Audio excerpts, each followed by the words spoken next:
You're locked in to the hottest station on the planet. Resistance is futile. The revolution has begun.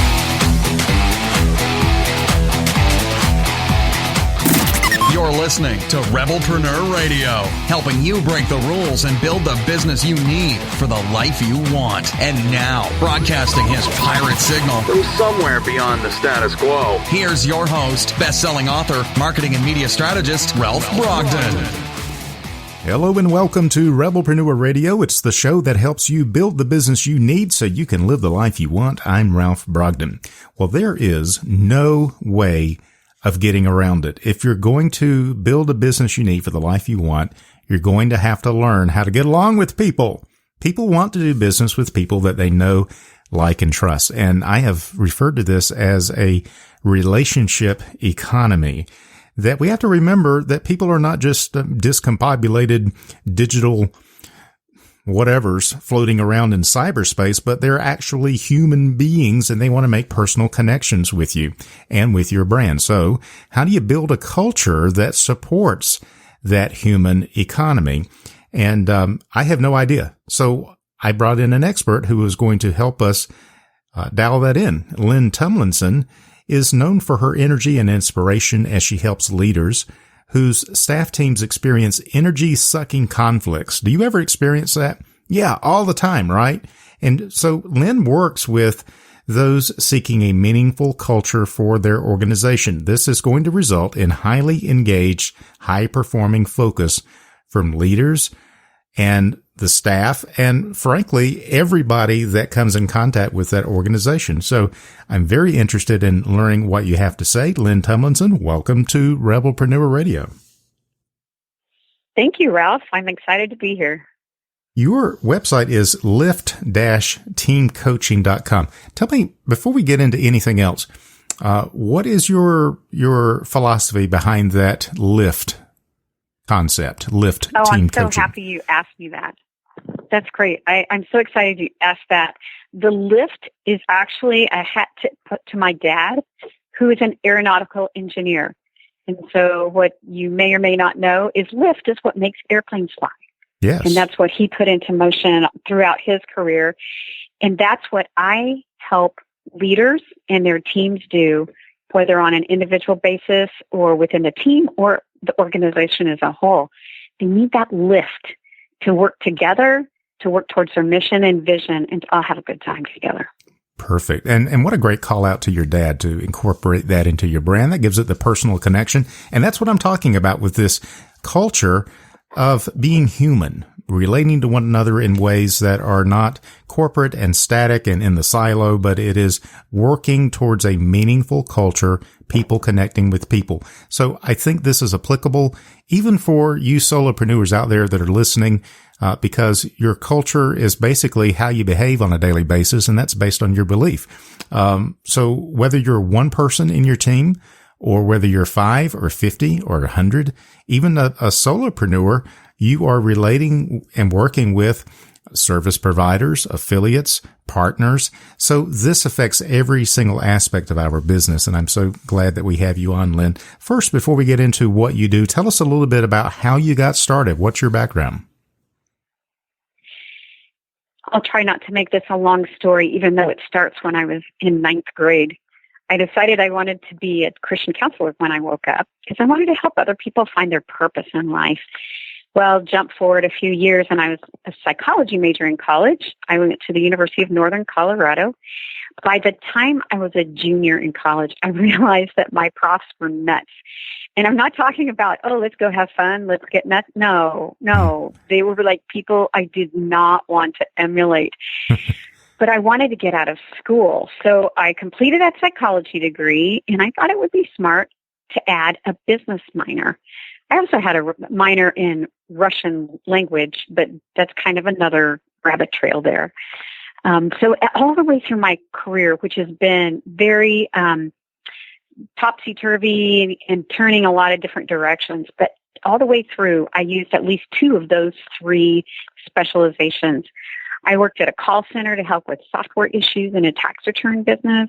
I put together workshops and resources for K-12 teachers and worked with community groups to understand the international programs they had at the University of Kansas. And then my last job was at a national association. And there I was the director of career services. When I left that job, I knew I wanted to be a coach. I have a cousin she's a master certified coach, and she mentored me to get to where I wanted to be as a coach, helping me know how important it is to get trained as a coach and to get certified instead of just hanging out a shingle and calling yourself a coach and giving advice. Mm-hmm. So since I was the director of career services, I started out as a career coach, and my actual business name is Career Lift. So it still had that lift in it, like airplanes. And I then realized that people kept asking me to look at their resumes. I hate resumes. I think they're out of date. I think they are a hard decision tool for employers that are trying to hire the right person for the organization's mission, because whoever they choose based on those static criteria, they might not fit what they really need or what they set out for at the beginning of the hiring process. And how would you even know that just from reading the resume, how the person's energy or whatever? I agree with you, Lynn. I'm just not that impressed with the whole resume thing, but now that everything is digitized and computerized and you get 1,000 applicants, it's like you don't have a choice, but it's really not the ideal, is it? Right. That's, in my opinion, I think you're exactly on it, Ralph. And it goes back to that human economy. You have to be a person as a person, not words on paper. And especially the way that so many resumes are written in such stilted language. But I don't want to stay there. I want to move forward. And what I did then was I turned to team coaching, because I realized that where energy is multiplied, it's when individual leaders grow into their best selves, and then they experience groups pulling together their diverse strengths.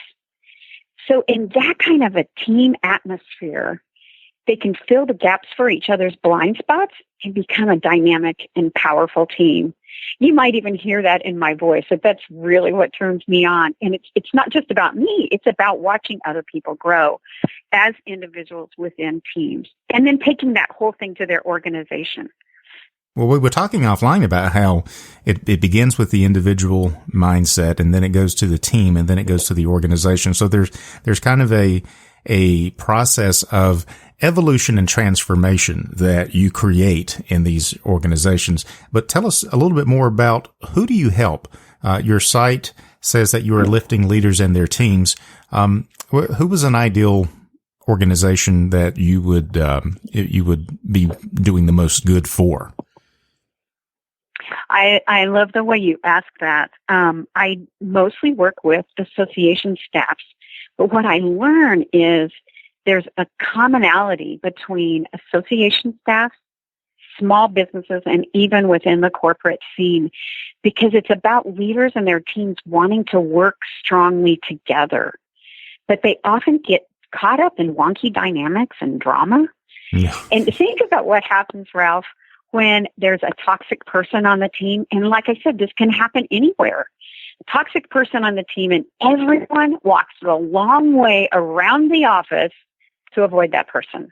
Sure.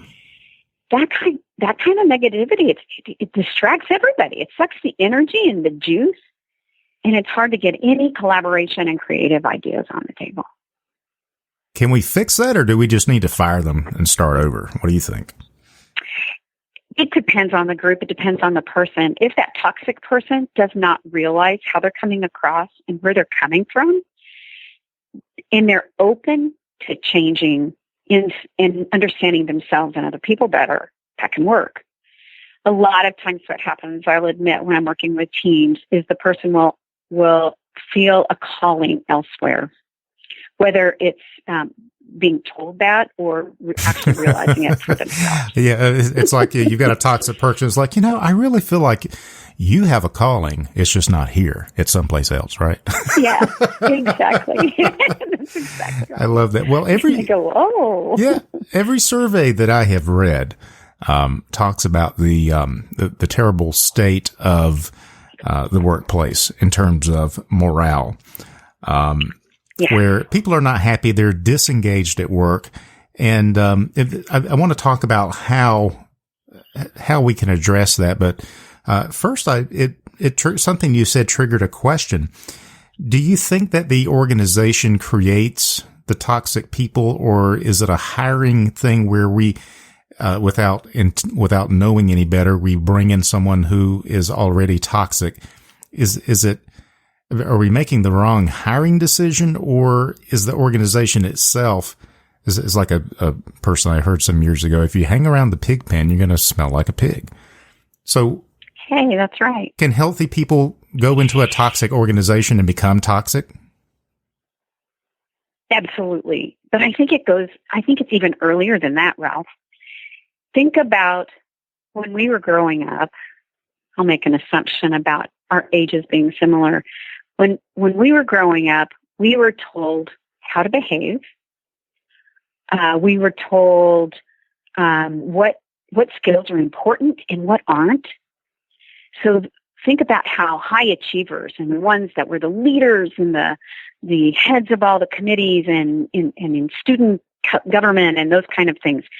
And that's who a lot of the grown-ups who were shaping us, that's kind of the direction they sent all of us. Well, what would it be like if all of us were those high-achieving leaders? Who would get anything done? And so I think it goes back to that human economy. I'm really excited about the changes that are happening now as people realize, oh, I don't have to be like that. I can be, I am. And we need that too.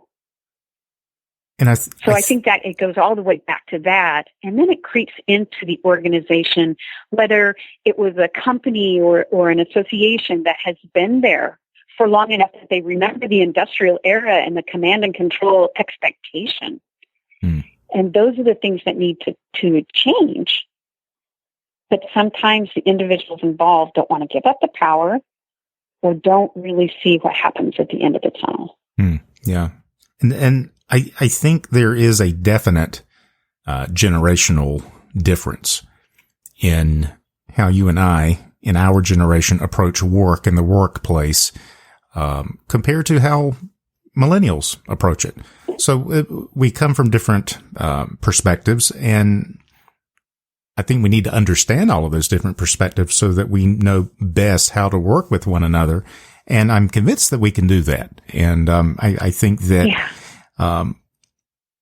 the commonality being the human element, which is what we are talking about. So as we get into this, and as you work with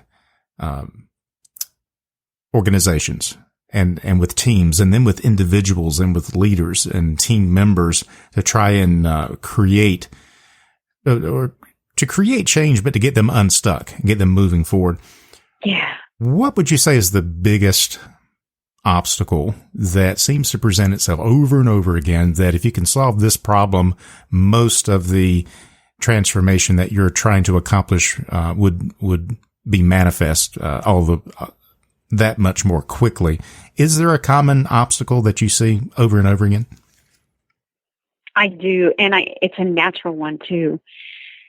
We all want to know that we're important, that we're appreciated, that we're validated.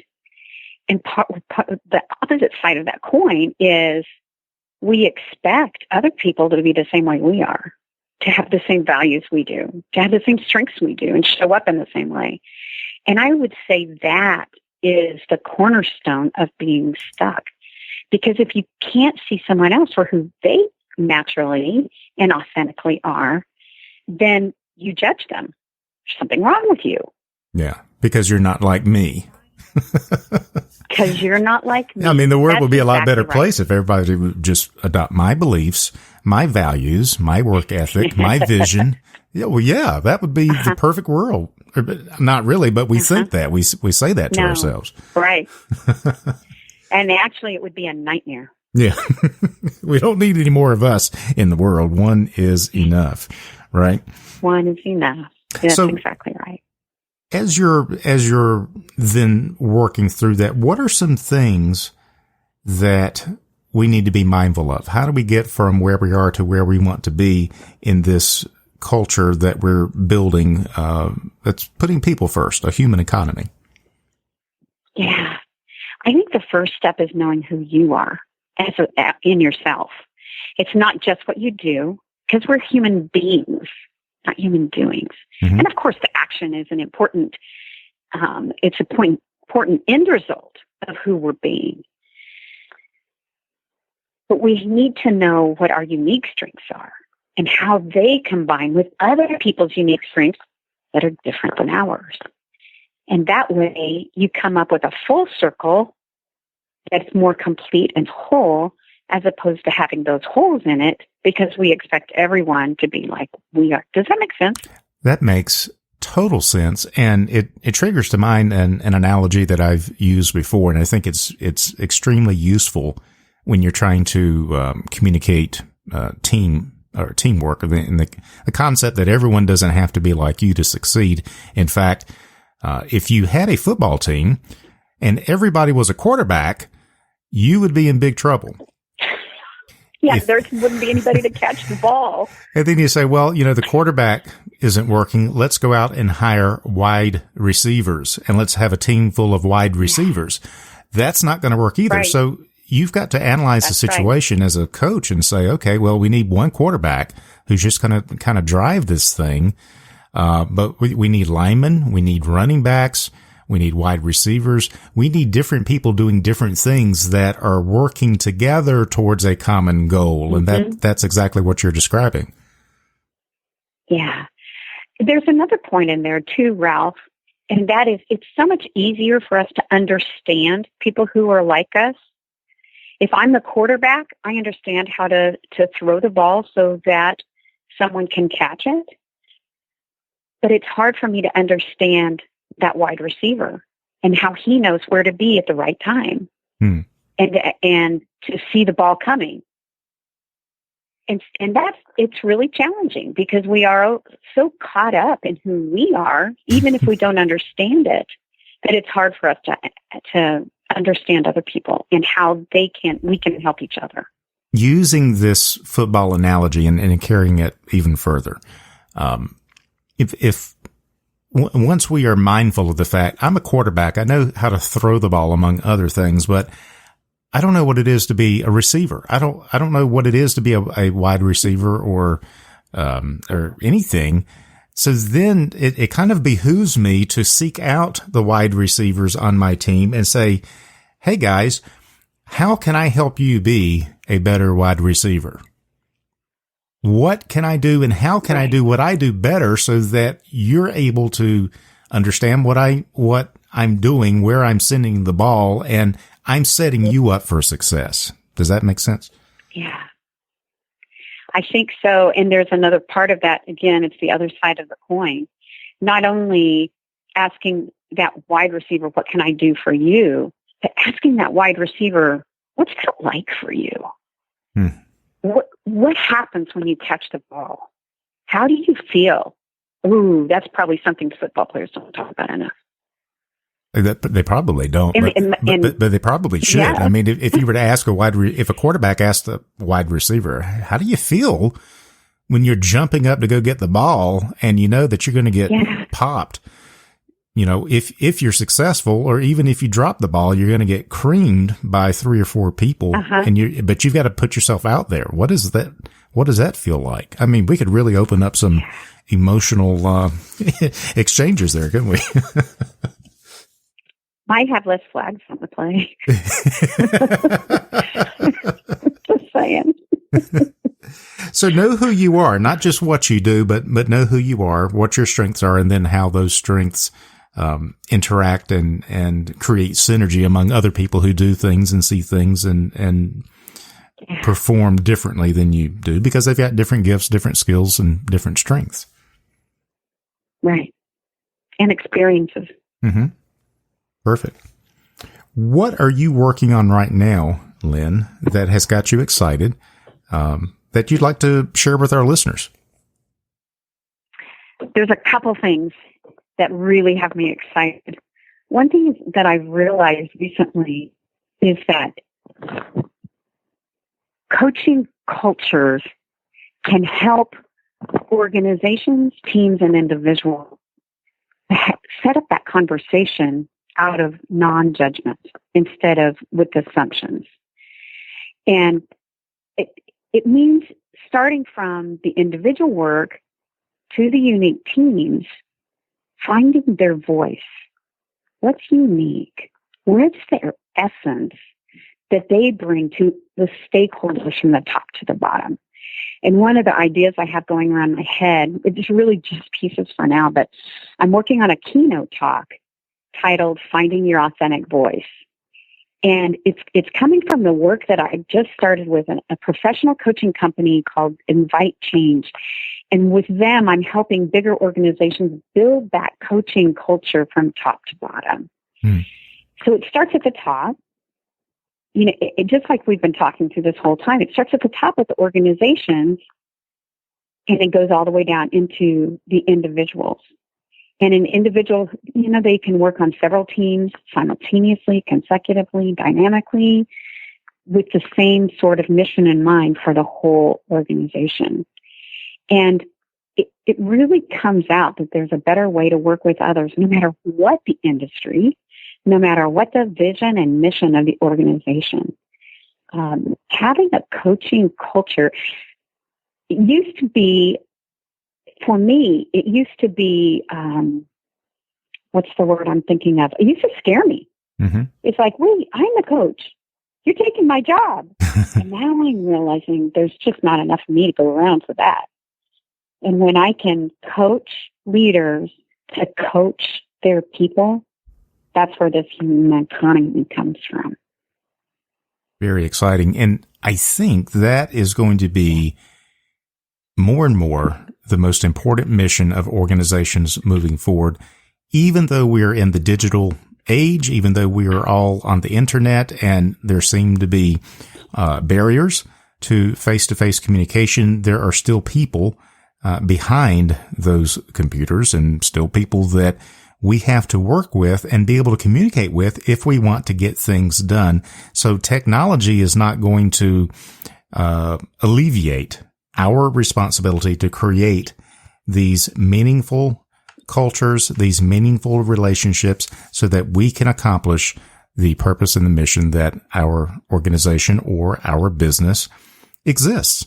And so this has really been educational. And again, whether you are a business owner, a single person, or whether you are in fact scaling your business, leading a team, whatever, I think that these principles and these ideas are very applicable to you because we are all in this human economy. So, Lyne, this has really been a lot of fun to explore these concepts with you.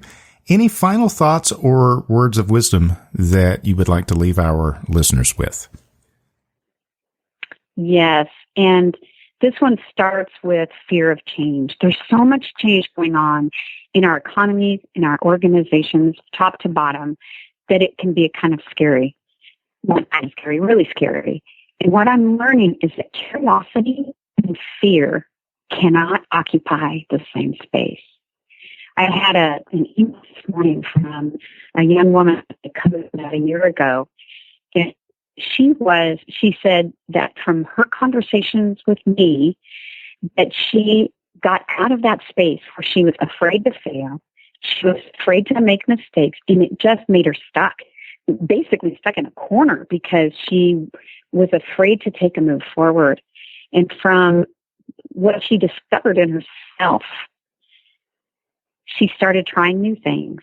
She got curious about the other side of that door that she had marked failure. And she rewrote her story. She sent me a list of accomplishments that she's had over the last year. And that's what's so exciting to me. So it makes me wonder, what is that thing that keeps you from moving forward, from growing through your mistakes, to focus on your uniqueness and purpose with others to make things better. Powerful words of wisdom. Lyne Tumlinson is known for her energy and inspiration as she helps leaders whose staff teams experience energy-sucking conflicts, drama, all that stuff that we don't need, and she works with those seeking a meaningful culture for their organization. You can reach out to Lyne and find out more at lift-teamcoaching.com. That's lift-teamcoaching.com, and we'll have that website and that link on the Rebelpreneur website as well. Lyne, thank you so much for your time. I appreciate you sharing your expertise with us, and good luck and best wishes to all the teams and the organizations that you will be working with. And I just hope you continue to succeed and do well. Thank you, Ralph, for having me. It's been a joy to talk to you, and I look forward to more types of interactions like that. You've been listening to Rebelpreneur Radio with Ralph Brogden. Download the show notes and much more at rebelpreneur.com.